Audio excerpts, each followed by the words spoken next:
So this is the border between Turkey and Armenia. It's been closed for more than 3 decades. I'm on the Armenian side right now, and judging from what I'm seeing, it's a ghost town. Officials on both sides have been trying to reopen this crossing. For now, let's call it a work in progress. If Turkey and Armenia do eventually normalize relations, this border is going to change dramatically. But when will that happen? It's still anybody's guess. After decades of an uneasy peace, the Second Karabakh War erupted on September 27, 2020. In just 44 days, Azerbaijan expelled Armenian forces from territories occupied for decades. 3 years later, Baku completed its victory, dismantling the last separatist strongholds and asserting full sovereignty over Karabakh. A new balance of power emerged in the South Caucasus. Armenia, defeated militarily, also found itself diplomatically isolated. Was Yerevan now seeking a final peace deal with Azerbaijan and a breakthrough in relations with Türkiye? Behind me is the seat of power in Armenia. It's where Prime Minister Nikol Pashinyan has invited a group of Turkish journalists for a closed-door meeting. We'll be asking him directly what sort of future his country could be headed towards, especially when it comes to relations with Türkiye. And it was in this square where Pashinyan both came to power and resigned before making a remarkable political comeback. In 2018, Nikol Pashinyan rode a wave of protest, dubbed the Velvet Revolution, to power. After ousting Prime Minister Serge Sargsyan, he vowed to reform Armenia's economy and tackle corruption. But following Armenia's defeat in the Second Karabakh War, the square that once swelled with his supporters became an opposition hotbed. Under mounting pressure, Pashinyan resigned, only to return with a decisive snap election victory the following year. By 2023, as Azerbaijan consolidated control over Karabakh, Pashinyan pushed to end the decades-long conflict. After multiple rounds of talks between Yerevan and Baku, the sides finally reached consensus on all articles for a peace deal on March 13th. Now, will this become a driving force to normalize ties with Türkiye, Azerbaijan's staunchest ally? During a meeting between Prime Minister Pashinyan and a group of Turkish journalists, I was able to ask him about what specific areas Ankara and Yerevan could work on as the normalization process continues. Your Excellency, Yusuf Erim, TRT World, I'm going to ask you the question in English, if that's okay, so we don't use third parties to talk between us, as you stated. The topic was diaspora, the topic was Armenians living outside of the borders, and you also talked about how the relationship right now in the normalization process is kind of on hold, but everything is going in a good direction. So I wanted to ask you, while you were stating Turkey and Armenia used to have to talk to each other between third parties, and now they can talk directly, do you think in the future Turkey and Armenia could work together in third countries, especially while they're waiting for the normalization, whether it be the opening of the border or other agreements for the normalization to be formalized as a confidence-building measure? For example, I think specifically I want to ask you about Syria. There's ethnic Armenians living in Syria. Turkey has great influence in Syria. Is this an area that you see you can cooperate with Turkey on going forward to be able to provide the necessary aid or comforts to the ethnic Armenians in Syria, or Lebanon, another country that Turkey has influence in, or working on other international issues as well, while you're waiting for the bilateral normalization to be formalized on paper? Գիտեք, միջազգային ասպարեզում համագործակցությունը As you know, we already have very concrete examples of cooperation in the international arena. For example, during the selection process of the OSCE Secretary General, we witnessed a very clear instance of cooperation, and I think this is quite evident. This serves as a good example of how the question you asked about the future has, in fact, already become a reality today. որ դուք բարձրացնում եք կապված ապագայի հետ, այսօր արդեն իրողություն է։ Regarding third countries, there is a special situation here, as we are naturally limited by the sovereignty of these countries. Of course, the issue is not about interfering in the internal affairs of third countries. And I believe your question was not within this framework either. Գործերին միջամտելու մասին բնականաբար չի խոսքը եւ ենթադրում եմ նաեւ ձեր հարցը, բայց իհարկե However, we are certainly interested in how we can cooperate on the issue of Syria, as unfortunately we have started receiving troubling news from there once again. There is also a dialogue between Armenia and Turkey on this matter. While it is not a very comprehensive dialogue, yes, such an agenda does exist. I would like to emphasize once again that we approach this process with the full respect of sovereignty, territorial integrity, and jurisdiction of all countries. That is our perspective. Տարածքային ամբողջականությունը, նրանց իրավազորությունը, այսինքն այն մեր ընկալումները այդպիսին են եւ And yes, to put it plainly, there is an Armenian community in Syria, and their fate is an important issue for us. Unfortunately, due to developments in recent years, many people have been forced to leave Syria. However, an Armenian community still exists there today, and there is an also Armenian community in Lebanon. We are making efforts to assess what can be done to ensure that these communities have the best possible conditions, and we are trying to do our best. այդ երկրներում մեր համայնքների համար հնարավորինս լավ պայմաններ ապահովելու համար, այնինչ որ մեր հասանելիության տիրույթում In particular, we have held concrete meetings and discussions with Turkey on these matters in the context of Syria. If no obstacles arise, we will also take concrete steps toward cooperation in this direction. եւ եթե ոչինչ չխանգարի, կունենանք նաեւ կոնկրետ դրսեւորումներ համագործակցության. The Soviet Union's collapse cast a long shadow over the South Caucasus. For years, Russia, Armenia's main ally and benefactor, stationed peacekeepers in Karabakh under the 2020 ceasefire deal. But after Moscow turned its focus to Ukraine in 2022, its grip on the region weakened. Pashinyan called Armenia's reliance on Russia a strategic mistake and pivoted toward the West. In February, Armenia's parliament approved a government-backed bill launching the country's EU accession process. And last year, Yerevan held joint military drills with the US, a first. But its most delicate diplomatic effort remains its outreach to Türkiye. Despite a turbulent history, Türkiye was among the first to recognize Armenia's independence in 1991. But relations soon collapsed over the First Karabakh War.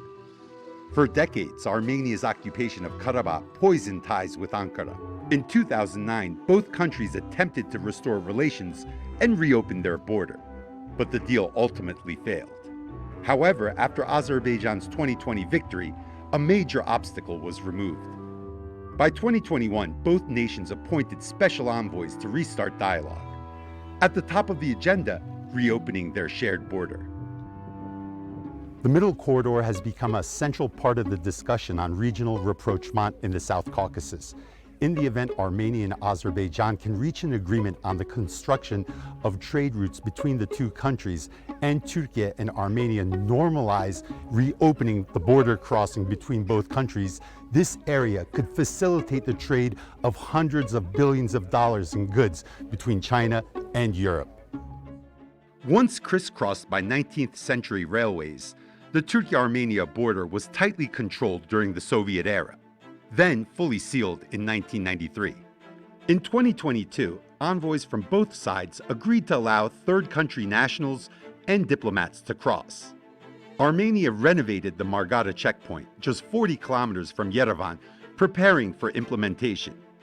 That same border became an important passage in 2023 when Armenian rescuers and aid crossed into Türkiye after the February 6 twin earthquakes. Yet despite progress, the 2022 agreement remains unfulfilled. I sat down with Ruben Rubinyan, Armenia's National Assembly Vice President, who also helped orchestrate the 2022 deal, to discuss where the normalization process currently stands. We have had several agreements over the course of this years. Some of them have been implemented. For example, the air flights between Yerevan and Istanbul have restarted. We agreed on enabling air cargo trade between our countries. That has also been implemented. Some are still waiting to be implemented. One of those is joint reconstruction of the historic Ani Bridge on our border. So one part of this partially destroyed bridge is on the Armenian side of the border, the other part is on the Turkish side. And I think the work in this direction will continue. But I would say our most important agreement has been the opening of our land border, of our mutual land border, for third country nationals, so meaning everyone in the world except citizens of Turkey and Armenia, and diplomatic passport holders of both countries. So diplomats and other people who have diplomatic passports who are citizens of Turkey and Armenia. From the Armenians, we made this agreement back in 2022. From the Armenian side, we have completely renovated the checkpoint on the border with Turkey, and we are ready to have this agreement implemented literally today. And we hope that Turkey will do its part of the job, and we will have this agreement implemented. Other than this, if we are speaking in general, Armenia is ready to have fully normalized relations with Turkey without any preconditions, swiftly, today, tomorrow, anytime. The Turkish side reciprocates in this regard. We don't see any reason why Turkey and Armenia shouldn't have diplomatic relations right now. We don't see any reason why Armenia and Turkey shouldn't have open borders right now. When you sit down with your Turkish counterpart, Ambassador Kılıç, do you feel that the thinking has changed on both sides and also interests are aligning more and more going forward, that there is really a genuine interest to be able to work this normalization out? I would certainly say that there is more understanding of each other's positions as a result of this normalization process. Again, not just between myself and Ambassador Kılıç, but also among other officials in both countries, and that is very important. From Ambassador Kılıç, I definitely see a keen interest in finalizing this normalization process and achieving a result. And I certainly hope that we will manage to do this. And again, from the Armenian side, there is no obstacle for this. No obstacle whatsoever. We are ready to have full normalization tomorrow. I want to talk a little about Azerbaijan, because whenever I talk to officials on either side, generally it's we've reached an agreement with the Turks or we've reached an agreement with the Armenians, but to move forward, there needs to be peace between Azerbaijan and Armenia. So when we look at the current state of at least delimitation, how are you seeing that? Is there positive progress? Are we close to a final deal between Azerbaijan and Armenia regarding the borders? Well, with Azerbaijan, last year, the first couple of kilometers on our border have been delimited, and that's certainly a success story in that regard. Other than that, we have had an agreement with Azerbaijan on how the delimitation should be conducted, a protocol, or rather not a protocol, but I can't remember the exact name of the document, but a document which describes the principles of the delimitation, and we have agreed that the basis of the delimitation will be the Almaty Declaration of 1991. So former borders of the Soviet republics, which became borders of the independent states in 1991. And as far as I know, the relevant commissions from both sides are in contact. They have had a meeting recently. Probably they will have another meeting soon enough, and we hope that the process will move forward constructively. But in general, I wouldn't say that the whole Armenia-Azerbaijan process is without obstacles. Unfortunately, the main obstacle continues being the lack, or the seeming, or the apparent lack of willingness from the Azerbaijani side to have a peace treaty to unblock communications in the region, and this, I would say, is the main obstacle in this story. But I would also want to talk about the interconnection between processes or tracks between the Armenia-Turkey normalization process or the Armenia-Azerbaijan peace talks. These are, of course, separate processes, but yes, of course, everyone understands that since we are talking about the same region or the same... It's kind of a regional grand bargain, isn't it? I wouldn't say a grand bargain. I would say that different processes, even separate, of course, can influence each other. And I would say that progress in the Armenia-Turkey normalization track and implementation of the agreements that we have already reached will definitely and undoubtedly influence positively the Armenia-Azerbaijan peace process. And if someone asked what can Turkey do to work constructively for the benefit of the Armenia-Azerbaijani peace process, I would say that making more steps and making more progress with regarding the Armenian-Turkey normalization process would be a big step in this direction. Would you like to see Turkey play a bigger role in mediating between Azerbaijan and Turkey, or at least sitting down and having more dialogue with Azerbaijan about the peace process with Armenia? We would, of course, like Turkey to play a constructive role regarding the peace attempts in our region. Regarding mediation, well, I mean, it's evident that Armenia and Turkey don't have diplomatic relations right now. And by the way, that's not something that we want to keep it that way. In fact, we are ready to have diplomatic relations, to establish diplomatic relations with Turkey literally tomorrow. I'm not exaggerating. Tomorrow. And we have proposed this to our Turkish colleagues. Also, Armenia and Turkey don't have an open border. Again, we are ready to have this open border tomorrow, and we have proposed it to our Turkish colleagues. And I think if we go in this direction, of course, Turkey will have more opportunities to participate in more events and processes in the region. Mm-hmm. I want to talk about international trade routes, especially the one that is proposed to run from Azerbaijan through Armenia into Turkey and onwards. Different countries have different names. The Pashinyan administration calls it Crossroads for Peace.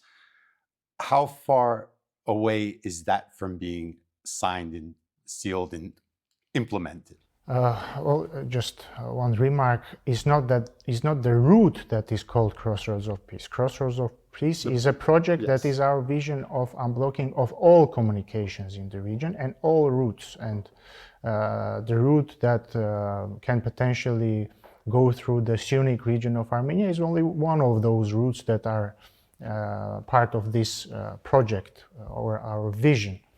And regarding this, we have made a proposal to the Azerbaijani side in a written form regarding the unblocking of this route. And we think that there is no reason why Azerbaijan wouldn't agree to this, because all the concerns, all the interests of both Armenia and Azerbaijan are reflected in this proposal, and we are hoping that Azerbaijan will respond positively to this, and there is no need to say how big of a change this would bring to the whole dynamic in the region of the South Caucasus and beyond, including for Turkey. Now, aside from Syria, there's been other major outside factors that could impact the region as a whole.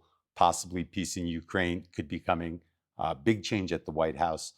When you're looking at these two events, how could that positively or negatively impact what's happening in the South Caucasus? Well, generally speaking, wherever peace is achieved, that's a good thing. And of course, we hope that peace will be achieved in Ukraine. And of course, we hope that President Trump will have success in all the peacemaking endeavors that he has embarked on. When talking about Turkey and Armenia and the Armenian-Turkish normalization process, I think we should put the emphasis not on how world events will unfold, but what we want. Armenia wants normal relations with Turkey. Armenia wants diplomatic relations with Turkey. Armenia wants open borders with Turkey. And I think it is in Turkish interest also to have diplomatic relations with Armenia, an open border with Armenia, a border which will not serve as a symbol of our separation, but a symbol of our cooperation. And if there is a political will from both Armenia and Turkey to have these normal relations, I don't think that there is any entity in the world that can hinder this process. So the answer is in political will of the Armenian government and the Turkish government, and we certainly do hope that the Turkish government will show will in finalizing our normalization process. Generally, when I talk to Turks inside Türkiye, they have a positive outlook on normalization with Armenia. And I get the feeling that Armenians in Armenia have the same outlook towards normalization with the Turks.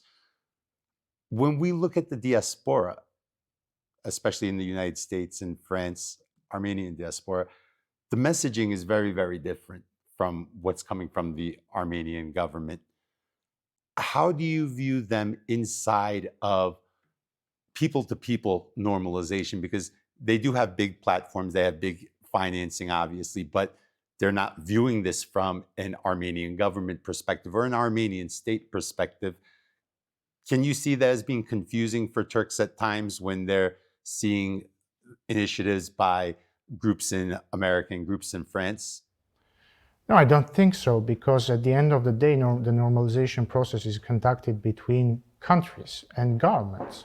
The official position of Armenia, which is expressed by the government of Armenia, is that we are ready to have full normalization with Turkey without any preconditions. If the Turkish government shows the same willingness, the normalization will happen swiftly in one day. It's as simple as that. The other part of your question is probably not about normalization, but about reconciliation. But then again, of course, it's a different but interconnected issue, and I think normalization will greatly contribute to reconciliation. But that's rather a societal level issue than a political one. So yeah, this is the answer. But the best way to achieve reconciliation is to see that the governments, I mean, for both Turks in Turkey and Armenians in Armenia, to see that the governments are working constructively and they are achieving their goals. For example, I would say one of the most widespread skepticisms in the Armenian society is not the fact that Armenia and Turkey are in a normalization process, but the skepticism is that nothing is moving forward.